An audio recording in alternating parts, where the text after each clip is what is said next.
কেউ কি চাল কুমড়া দিয়ে ইলিশ মাছ খেয়েছেন? আজকের রেসিপি আমার চাল কুমড়া দিয়ে ইলিশ মাছ। তো বন্ধুরা দেখতে পাচ্ছেন আমি নিয়েছি ইলিশ মাছ, চাল কুমড়ো, কচি দিকে চাল কুমড়ো নিয়েছি। তো কেটে নিয়ে ফিরে আসছি।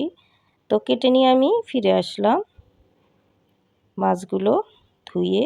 আর চাল কুমড়ো এভাবে আমি কেটেছি, দুইভাবেই কেটেছি আমি, যে এভাবে লম্বা করে।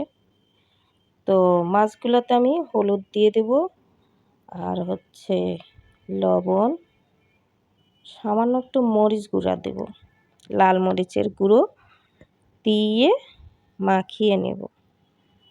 তো এইভাবে পাতিলটা আমি ঝাঁকিয়ে নিচ্ছি, আমি হাত দিচ্ছি না। তো আমি এদিকে আবার কড়াইতে তেল দিয়ে দিছি, সরিষার তেল দিয়ে দিলাম মাছ, মাঝারি সাইজের মাছ, ডিমও হয়েছে কিন্তু মাছে। তো মাছগুলো আমি ভেজে নিচ্ছি, সুন্দর বুদবুদ উঠছে।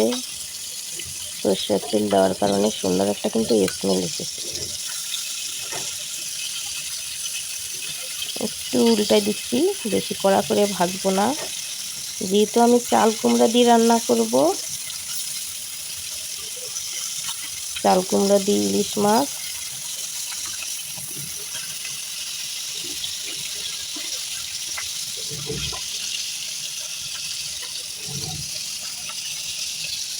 ভেজে নিচ্ছি, সুন্দর একটা কিন্তু কালারও আসছে, আর সুন্দর তো স্মেল অবশ্যই আসছে, ইলিশ মাছ বলে কথা।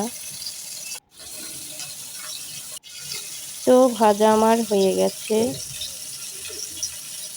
চুলা থেকে নামিয়ে আমি কড়াই উঠিয়ে দিলাম, কড়াইতে তেল দিচ্ছি পরিমাণ মতো, যেহেতু সবজি একটু তেলটা একটু বেশি দিতে হবে। আর দিয়ে দিলাম পেঁয়াজ।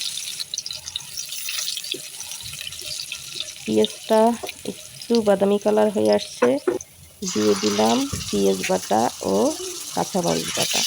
এই মশলা, সামান্য একটু মশলা দিয়ে রেখে দিই। তো পেঁয়াজ আর কাঁচামরিচ ভালো করে নেড়ে চেড়ে নিলাম, যাতে কাঁচা গন্ধ না লাগে। দিয়ে দেব হলুদ গুঁড়ো, পরিমাণ মতো হলুদ গুঁড়ো দিয়ে দিলাম, মরিচ গুঁড়ো দিয়ে দিলাম হাফ চামচ, জিরার গুঁড়ো, ধনিয়ার গুঁড়ো দিয়ে আমি একসঙ্গে মিশিয়ে নিচ্ছি, যাকে বলে কষানো। লবণ দিয়ে দিলাম, মশলাগুলো একটু কষিয়ে নিচ্ছি। এই যে ভাজা ভাজা হয়ে গেছে, দিয়ে দিলাম পানি, সামান্য একটু পানি দিয়ে দিলাম। পানি দিয়ে আবার একটু কষিয়ে নেব। পানিগুলো শুকিয়ে গেলে আমি দিয়ে দেব কেটে রাখা চাল কুমড়া। দেখুন বন্ধুরা, তেল কিন্তু উঠে আসছে মশলা থেকে, সুন্দর ভুনে ভুনে হয়েছে মশলাগুলো। এখন দিয়ে দেবো চাল কুমড়ো, কাটা চাল কুমড়ো কষিয়ে নেব। বন্ধুরা এভাবে রান্না করে দেখবেন কতটা মজা লাগে, সময়ও অল্প লাগে। আর মশলা তো দেখলেন সামান্য, ঘরে থাকা সামান্য মশলা, প্রতিদিন যে মশলাগুলো লাগে আমাদের তরকারিতে, সেই মশলাগুলো দিয়ে আমি তরকারিটা রান্না করলাম।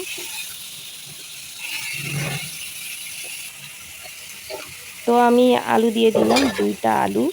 যাদের ঘরে বাচ্চা আছে তারা অবশ্যই আলু দিবেন, বাচ্চারা কিন্তু আলু খেতে খুবই পছন্দ করে। আর দ্বিতীয়ত আলু দিলে ঝোলটা টেনে যাবে। চাল কুমড়োর মধ্যে আলু দিলে চাল কুমড়োর কিন্তু পানি বের হয়। দেখুন আমি আর কোনো পানি ব্যবহার করিনি, কষিয়ে নিচ্ছি। কষাতে কষাতে একদম ভুনা ভুনা হয়ে আসছে।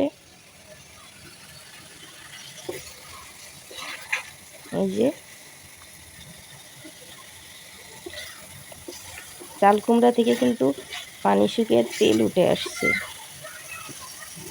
সুন্দর করে কষিয়ে নিয়েছি। এই যে দেখছি তেল, দেখুন বন্ধুরা কত সুন্দর তেল উঠে আসছে, কালারটাও খুব সুন্দর হয়েছে।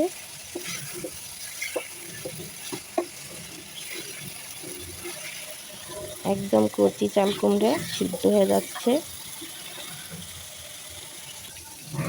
তো এখন আমি দিয়ে দিচ্ছি পরিমাণ মতো পানি, আর একটু তো সিদ্ধ করতে হবে, আর ঝোলও তো রাখবো।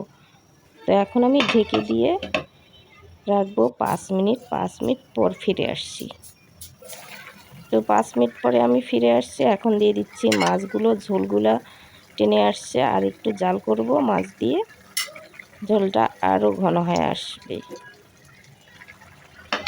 আবার ঢেকে দিচ্ছি।